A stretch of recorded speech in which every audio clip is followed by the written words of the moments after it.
laboral. Es decir, se trata de combatir justamente la exploración en el trabajo y para establecer los mínimos. Y por eso el preámbulo aceptables en proteger a las mujeres y reconocer el principio de salario igual por un trabajo de igual valor.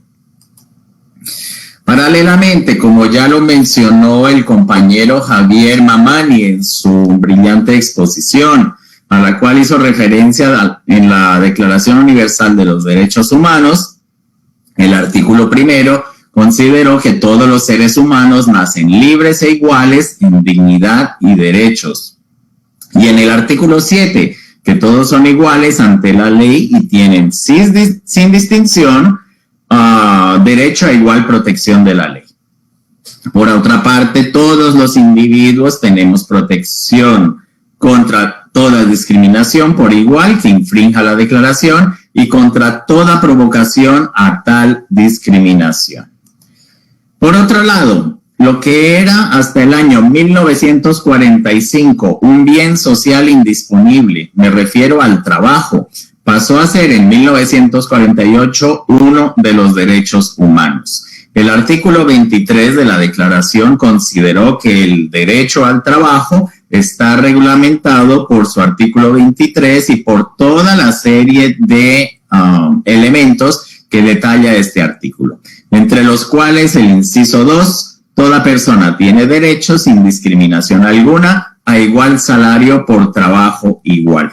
Estos principios fueron tomados como base para los convenios que vendrían a ser adoptados en la década siguiente, en la década de los años 50. Y esas que vendrían además de los dos convenios fundamentales adoptados en aquella década, otros instrumentos que se le sumaron con el pasar de los años.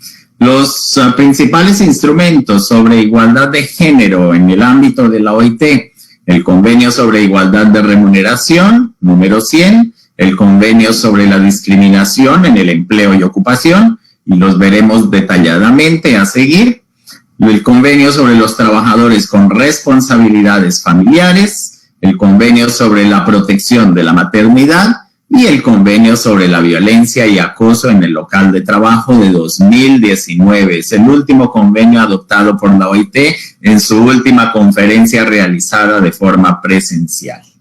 Es importante que sepamos, antes de pasar al examen de las normas, lo que es un convenio y lo que es una recomendación. El convenio de la OIT es un tratado internacional multilateral vinculante. Cuando digo vinculante, es que genera obligaciones para los estados que lo ratifican. Algo muy importante para ser destacado: los estados, por su soberanía, no son obligados a ratificar. La ratificación es un acto absolutamente voluntario y soberano de los estados. Sin embargo, cuando el estado ratifica una norma, pasa a cumplir las obligaciones que genera justamente la ratificación de este instrumento. Por otra parte, la recomendación de la OIT es, como su nombre lo dice, una norma o un instrumento también multilateral internacional que no genera obligaciones, por el contrario, sirve de inspiración legislativa y proporciona orientación sobre la implementación del convenio a que se refiera.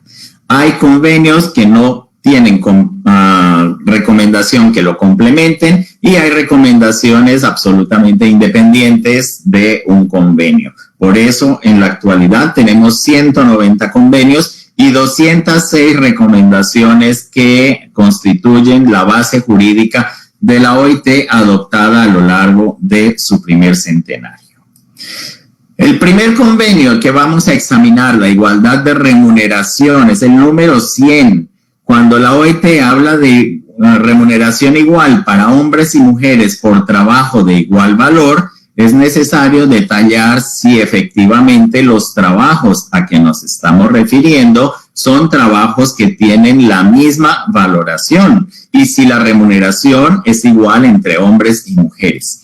¿A qué me refiero con esto? No necesariamente nos estamos refiriendo al principio de la isonomía salarial, de la igualdad salarial entre hombres y mujeres por el mismo trabajo. Se trata en este caso de una experiencia un poco más amplia, en donde los estados tienen el deber justamente de establecer parámetros para la valoración y la medición y el valor comparativo de los diversos empleos mediante una evaluación objetiva del puesto de trabajo. En ese sentido, aquí nos vamos más allá simplemente de lo que sería el concepto de igual salario para hombres y mujeres por el mismo trabajo. Nos vamos por los trabajos de igual valor. Y en este caso, un ejemplo muy claro, tal vez un poco desactualizado, en el sentido de que tal vez algunas profesiones estén desapareciendo u otras profesiones ya por la automatización estén en vías de extinción. Pero vamos a colocar, por ejemplo, la labor de un asistente administrativo y un operador de elevadores, de ascensores. En este caso se hace una comparación entre las responsabilidades, la calificación necesaria para el desarrollo de las labores y lo que se puede verificar eventualmente es que, por ejemplo, aquel asistente administrativo encargado de sacar las fotocopias en una repartición administrativa posiblemente tendría un empleo o un trabajo de igual valor a aquel que opera los ascensores para la subida y la bajada de los visitantes y funcionarios de la repartición o de la organización. En ese sentido, si se ha valorado que los trabajos tienen igual valor, no tendría sentido que eventualmente al ascensorista se le pagará más que a una mujer que saca copias, porque los dos trabajos tendrían exactamente la misma valoración, habrían sido comparados y la necesidad de calificación sería exactamente igual. En este caso no desempeñan la misma labor, pero sí desempeñan trabajos de igual valor. Y es aquí donde se aplica en general el principio de la igualdad de remuneración entre hombres y mujeres. Por otra parte, el convenio sobre igualdad de remuneración establece la necesidad de que los estados establezcan un método de medición y comparación del valor relativo de los distintos empleos. Y en ese caso se debe proceder a un examen de las tareas que se cumplen, que se lleva a cabo sobre la base de criterios absolutamente objetivos y no discriminatorios, para evitar que la evaluación se vea condicionada por prejuicios de género. Comparación de factores tales como las calificaciones, el esfuerzo, las responsabilidades y las condiciones de trabajo son las que deben entrar justamente en la valoración de las labores desempeñadas. ¿Cómo se lleva a cabo el establecimiento de estas valoraciones? Por legislación, por convenios colectivos y por el mismo diálogo social que lleve en cuenta cómo definir la remuneración en la legislación y práctica nacionales. El convenio siguiente se refiere al número 111, que es uno de los convenios más importantes de la OIT, porque se refiere a la discriminación en el empleo y ocupación. Como lo hemos dicho, es del año 1958, pero es plenamente vigente hasta el día de hoy. ¿Y cuál es la importancia? La importancia radica justamente en que en aquellos años muchas legislaciones carecían de la definición de discriminación. Como lo dijo el compañero Mariano Flores, los informes que se presentaban en aquellos años, y Mariano se fue hasta los años 70, generalmente desmentían el hecho de que había discriminación en los países, en las naciones, y que esto era una práctica que la legislación, y con solo la legislación, se prohibía su existencia en los territorios. Y por eso muchas legislaciones también carecían de lo que era este tipo de definición. Sin embargo, con el pasar del tiempo, muchas otras legislaciones incorporaron el concepto que les voy a presentar enseguida y pasaron a tratar el tema de la discriminación como un asunto que sobrepasaba el derecho laboral y en muchas ocasiones llegaba al derecho penal. La definición que tenemos presentada por el Convenio 111 es cualquier distinción, exclusión o preferencia que denotan la discriminación. Como lo ven, son tres conductas diferentes: la distinción, la exclusión o la preferencia, con base en 7 criterios o motivos: la raza, el color, el sexo, la religión, la opinión política, la ascendencia nacional o el origen social. ¿A qué nos referimos cuando estamos hablando de distinción, exclusión o preferencia? 3 diferentes prácticas que en el ejemplo que veremos en la próxima lámina quedarán perfectamente delimitados. Y los motivos son estos 7 apenas: raza, color, sexo, religión, opinión política, ascendencia nacional u origen social, porque el convenio es un instrumento universal que tiene que llegar a todos los Estados miembros de la OIT, que en la actualidad son más de 187 miembros, y estos miembros provienen justamente de diferentes sistemas jurídicos, diferentes culturas, diferentes etnias, diferentes religiones y diferentes costumbres que hacen con que haya una diversidad que este convenio debería alcanzar. Por eso estos fueron los 7 criterios que en aquel entonces se definieron como los más adecuados y los más universales. Llamo la atención para el tercero, el sexo, que en aquella época se limitaba únicamente a las diferencias biológicas entre los individuos, cosa que ya en los años 80 y en los años 90 se superó con la introducción del concepto de género. Sin embargo, el convenio permanece plenamente válido y la acepción de género se integró perfectamente a este criterio que inicialmente era el del sexo, las diferencias biológicas, y sobrepasó en la actualidad este entendimiento. ¿Cuáles son los efectos de la discriminación? Anular o alterar la igualdad de oportunidades o de trato en el empleo y la ocupación. Son 3 elementos, 3 conductas, 7 criterios y 2 efectos nefastos: la anulación o la alteración de la igualdad de oportunidades o de trato en el empleo y la ocupación. Hay una definición muy parecida en el Código Penal de Guatemala, país donde tuve el honor de servir, y justamente está inspirada en este convenio 111 y establece el carácter penal y es pasible de sanción a quienes practican la discriminación con este tipo de elementos. El convenio también establece que es cualquier otra distinción, exclusión o preferencia que tenga por efecto anular o alterar la igualdad de oportunidades o de trato, que podrá ser especificada con base en otro criterio por el Estado miembro después de consultar a empleadores y trabajadores. Significa esto que el Estado tiene la posibilidad de integrar un criterio adicional a aquellos 7 que vimos inicialmente y eventualmente comprometerse a su cumplimiento. Sin embargo, por tratarse de un instrumento bastante exigente en su cumplimiento, hasta el día de hoy no vemos que los Estados miembros hayan integrado un criterio adicional. Sin embargo, en las legislaciones nacionales sí hemos visto que estos criterios adicionales se han podido integrar poco a poco y efectivamente, aunque no sean de observancia internacional, vienen a encuadrarse perfectamente en lo que el convenio representa. Por otra parte, las distinciones, exclusiones o preferencias basadas en las calificaciones exigidas para un empleo determinado no serán consideradas como discriminación.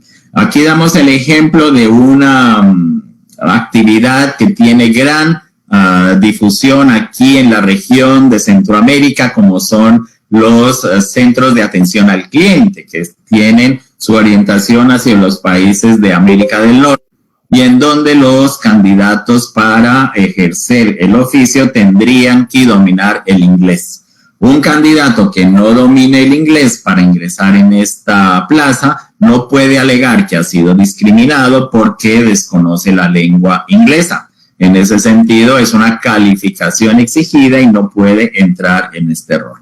Al mismo tiempo, los términos empleo y ocupación establecen también lo que son las fases iniciales, como el acceso a la formación profesional, la admisión en el empleo y las diversas ocupaciones, como también las condiciones del trabajo que está desarrollando. En estos criterios únicamente no se verifica que no se apliquen durante el ejercicio de la función, pero igualmente en el acceso y también que no sean el motivo de un despido de trabajadores. Les traigo un ejemplo de lo que son anuncios clasificados que podemos encontrar en los periódicos de la región un día domingo. Aquí sí no hay diferenciación, en todos los países se verifica estos anuncios que aparecen los días domingo. Es cierto que con la llegada de nuevas tecnologías es mucha la oferta de empleos que se encuentra en Internet, pero los periódicos impresos en papel continúan siendo un medio de búsqueda de empleo. Y en ese sentido me permití extraer dos anuncios que son verdaderos, pero justamente elevados a la categoría de ejemplo. El primero se refiere a una concesionaria japonesa de autos que requiere vendedor para sus productos. Los requisitos: que tenga iniciativa, que sea bilingüe, que tenga experiencia y sea japonés. Ustedes dirían, ¿pero por qué japonés? El dueño de la concesionaria de repente diría, mire, como yo vendo vehículos japoneses, un vendedor japonés le daría mayor credibilidad a mi producto. Aparentemente es una práctica que no estaría discriminando a otros candidatos, pero sí lo está, porque está haciendo una distinción, una exclusión y una preferencia, las tres conductas al mismo tiempo. Está estableciendo que tendría que ser un japonés y aquí él no es claro si tiene que dominar el idioma japonés, si tiene que ser de origen japonés, si tiene que tener los rasgos de japonés, lo que excluye en este momento a otros candidatos y que determina una preferencia, este criterio de la raza. ¿Y cuál es la falta de este anuncio? Es colocar este criterio de forma explícita en el aviso. ¿Por qué? Porque excluiría a muchos otros candidatos que al no rellenar este requisito de ser japonés o hablar japonés o tener apariencia oriental, se verían excluidos de una posibilidad de acceso a este empleo, a esta ocupación. Con lo cual, si el dueño de la concesionaria quiere hacer una distinción, exclusión o preferencia en el momento de las entrevistas, no debería colocarlo en el anuncio donde busca a los posibles candidatos. Y en ese sentido, el otro anuncio que les hemos traído es el de un bufete de abogados reconocido internacionalmente que contrata a una secretaria ejecutiva.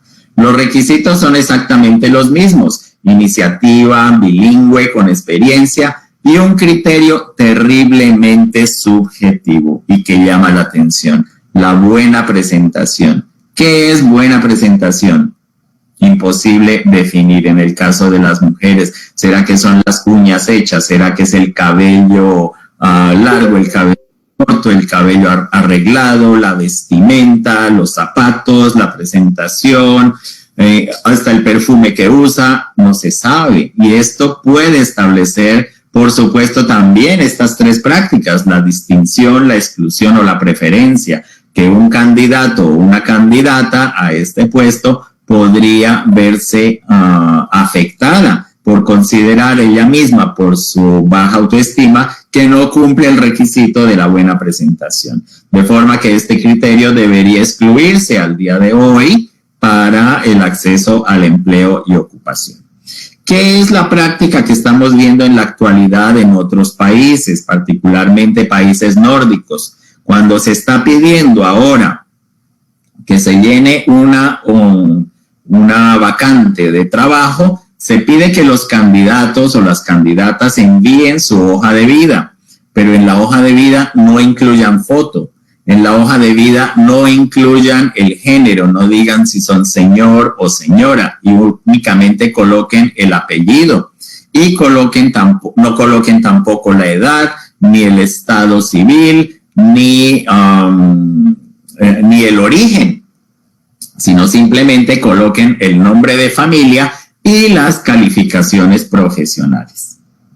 En ese sentido, ¿qué es lo que hacen los departamentos de recursos humanos? Verifican el contenido de las hojas de vida y los candidatos que interesa llamar son efectivamente convocados para una entrevista.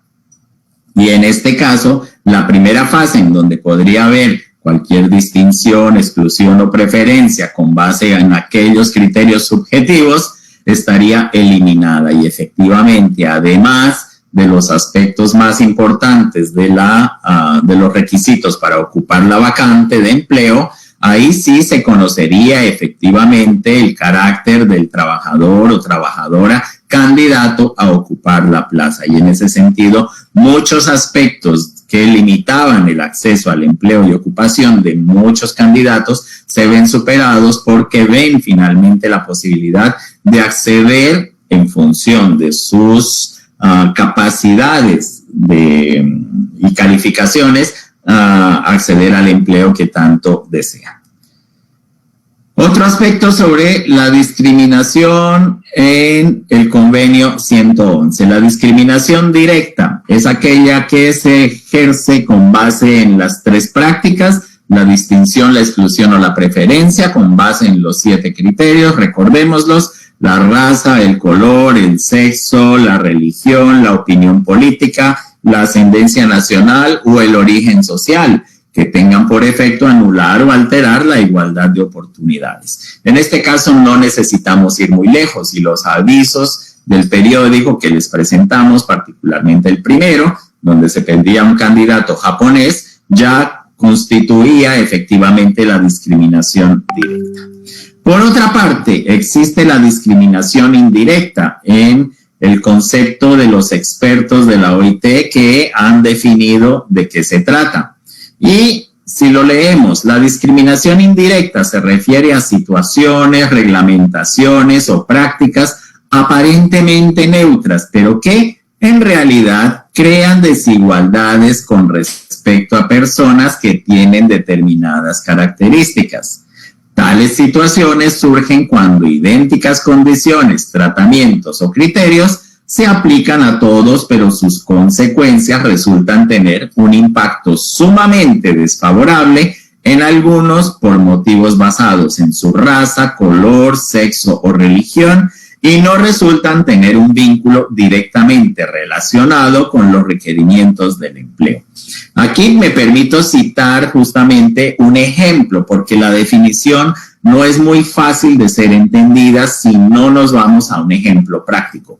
Esto ocurrió en Francia hace algunos años, en donde en una empresa de estas bastante modernas en su concepto, se estableció que los trabajadores y trabajadoras, muchos de ellos jóvenes, algunos recién casados, con hijos pequeños, etcétera, se decía, esta es una empresa que atiende a las necesidades de todos, pero en determinado momento el Departamento de Recursos Humanos inventó que habría actividades los fines de semana con el fin de digamos, aumentar los vínculos entre los compañeros de empresa y que en ese sentido desarrollarían una actividad los días sábado de formación, actividades lúdicas con un almuerzo, y que estas actividades servirían tal vez para el mejor conocimiento y la promoción dentro de la misma empresa.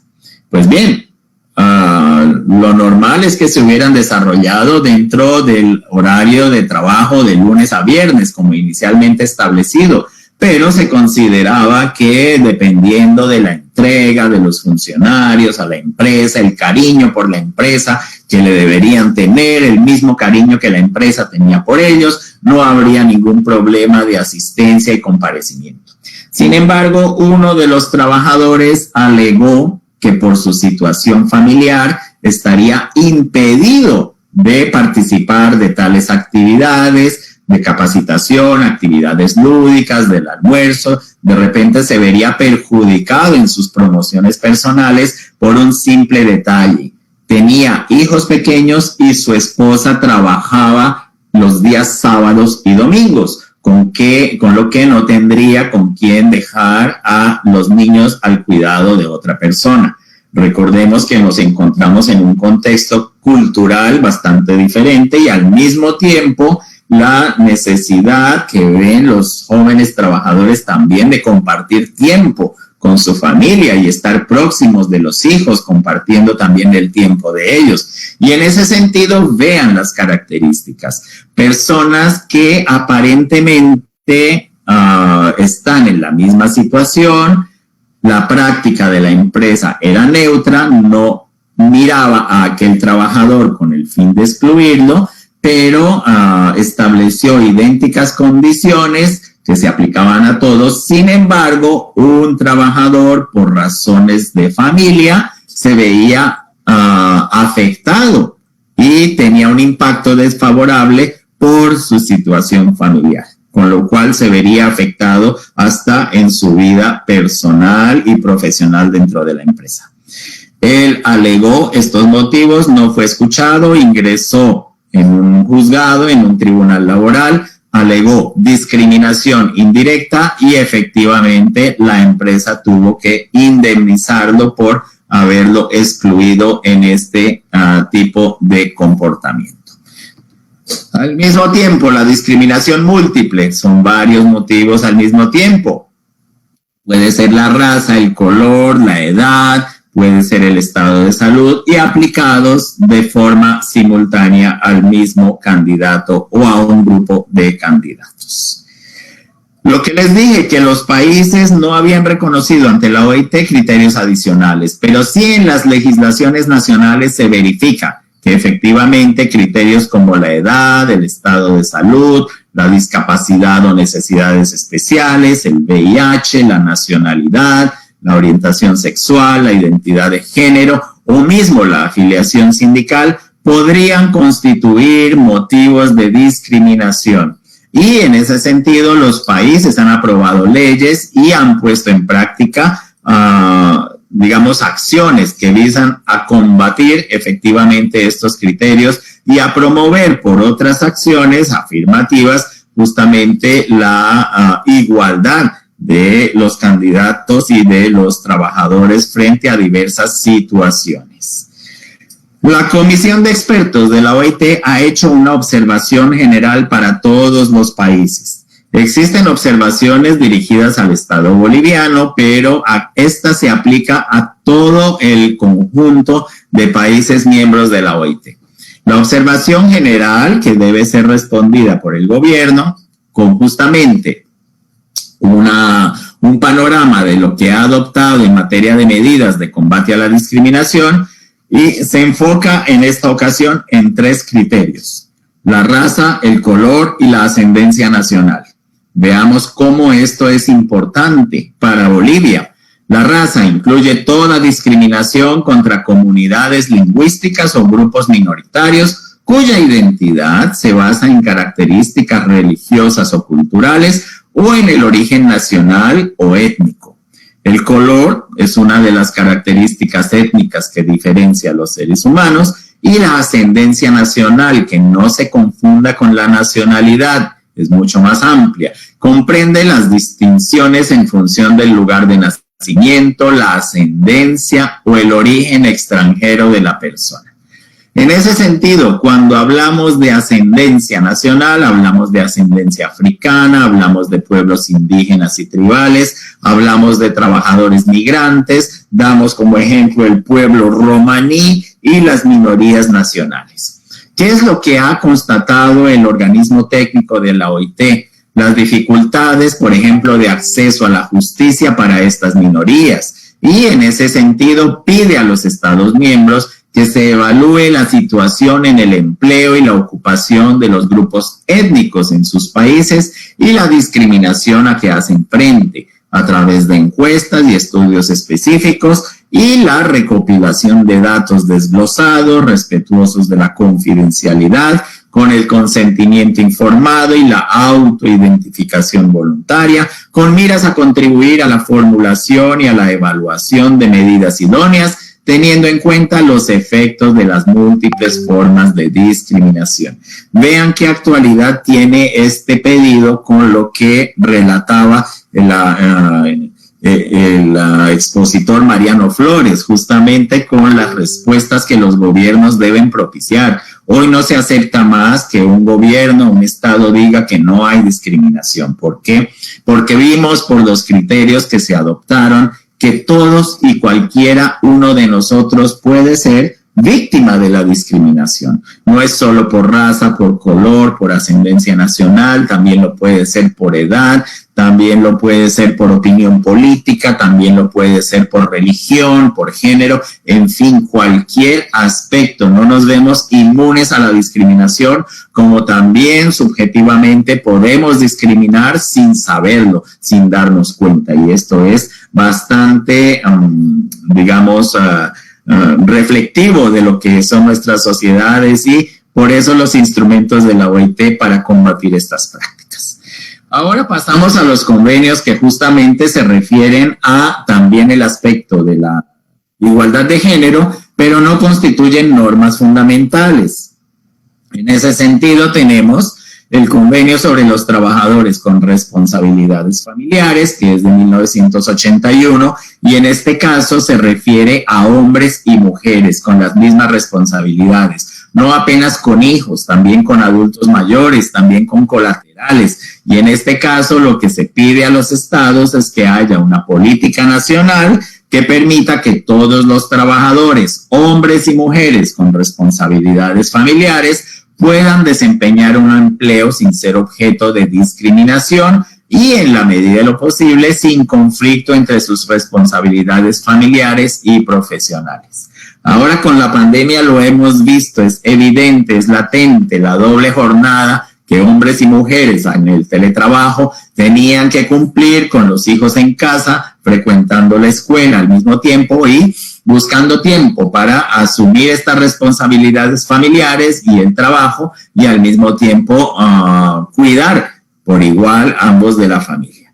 En ese sentido, cuando no se hablaba de pandemia, pero sí del carácter presencial del trabajo, se pedía a los Estados miembros medidas de políticas en materia de licencias, servicios de asistencia social, seguridad social, horarios flexibles, modalidades de organización de trabajo, igualmente más elásticas, políticas de reinserción laboral y programas de sensibilización y educación con una perspectiva de género. Aquí el afiche es bastante ilustrativo. Hombres y mujeres con responsabilidades familiares pueden por igual. Efectivamente, no debe asignarse toda la labor doméstica y creación de los hijos a las mujeres. Es una tarea y responsabilidad compartida.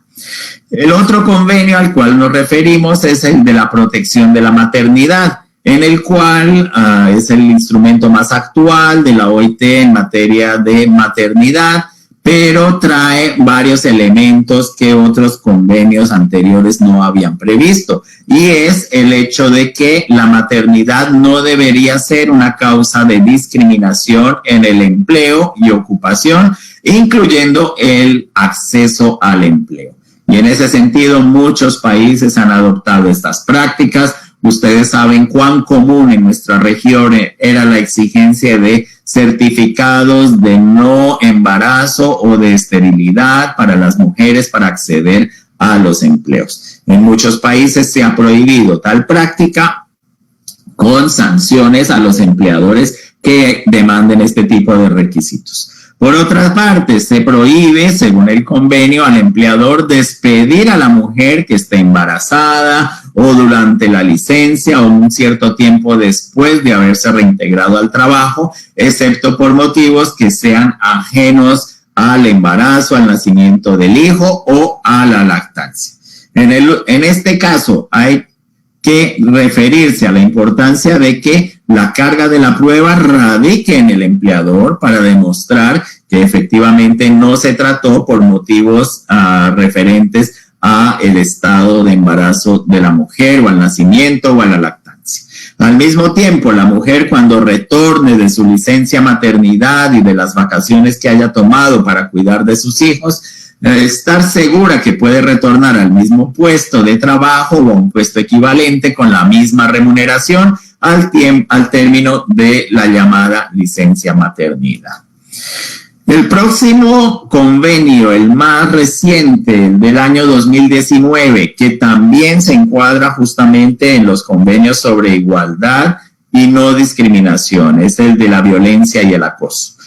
Es un convenio que justamente es importante. ¿Por qué? Porque lo que antes eran prácticas aceptables que constituían gajes del oficio y que provocaban a veces ciertos motivos de burla, hoy en día se han considerado que son prácticas inaceptables, intolerables, y el convenio nos ayuda a definir cómo lo hizo el convenio 111 con la definición de discriminación, lo que podría ser al día de hoy la violencia y el acoso en el local de trabajo.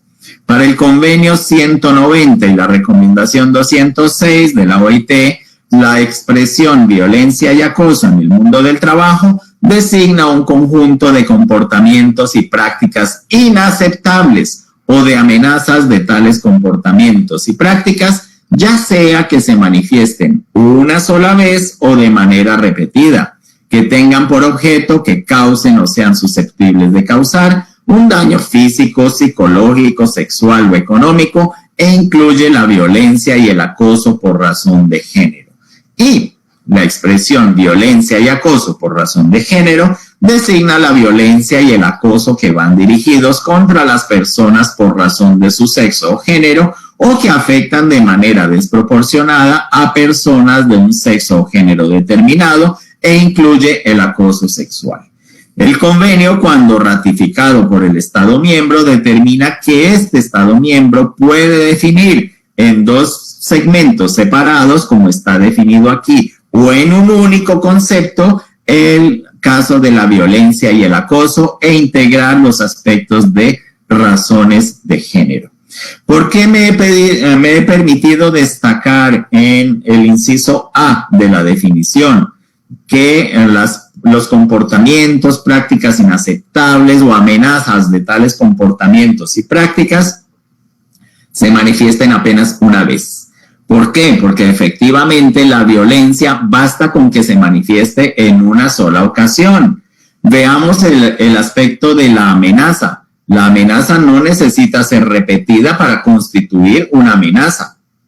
Basta con que se manifieste una sola vez, la amenaza ya configura un ilícito penal que debe ser sancionado. Lo mismo cualquier manifestación de violencia, un grito de parte de un colega de trabajo, de un superior, hasta la misma violencia doméstica, cuando es el grito del marido, del novio, del hombre en la casa hacia la mujer, con una sola vez que se presente, ya debería ser considerado una violencia y un acoso. Y en ese sentido es importante destacar que el convenio también refleja los aspectos de que si en el local de trabajo no hay problemas de violencia y acoso, pero en el hogar sí los hay, esto puede afectar la productividad y el rendimiento del trabajador o trabajadora que esté bajo esas condiciones. Y en ese sentido hay que brindarle la protección necesaria. Lamentando no tener más tiempo para poder traer más elementos, yo me permito concluir con esta lámina con la cual también Javier hizo referencia justamente a las medidas que a veces son necesarias para favorecer a los desiguales, es decir, a veces medidas desiguales para favorecer a los desiguales con el sentido de tratar de igualarlos. Vean la dificultad, los primeros se les aplica un tratamiento igualitario, a todos se les promueve por igual, pero las consecuencias no son exactamente las más deseables. En el sentido de la equidad, se promueven acciones afirmativas, se trata desigualmente a los desiguales y tal vez se alcance el resultado deseado. Pero ¿qué es lo que debemos aspirar? ¿Qué es lo que debemos anhelar? Que yo estoy seguro están ustedes haciendo muy bien, están desarrollando muy bien, es la liberación. Justamente que todos con sus características físicas, mentales y emocionales tengan el mismo acceso a todos los derechos y deberes que pueda tener la población en general, sin barreras y con plena libertad y plena facilidad de tener acceso a estas garantías y a estos beneficios. Con esto termino la presentación agradeciendo a todos ustedes por la atención que han prestado. Muchas gracias.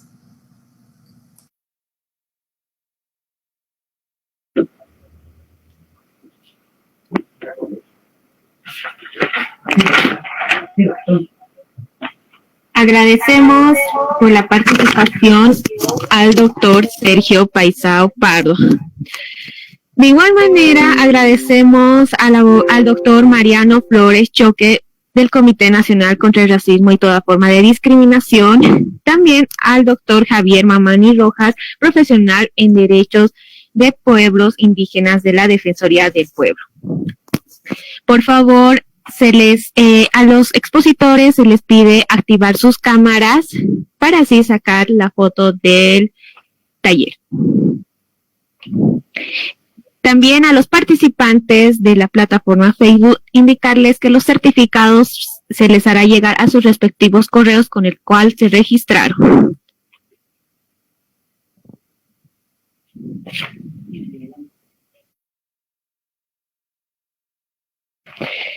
Con esta exposición brillante de los tres expositores, damos conclusión al taller internacional contra el racismo y toda forma de discriminación de parte del Consejo de la Magistratura. Tengan ustedes muy buenas noches, muchas gracias. Gracias.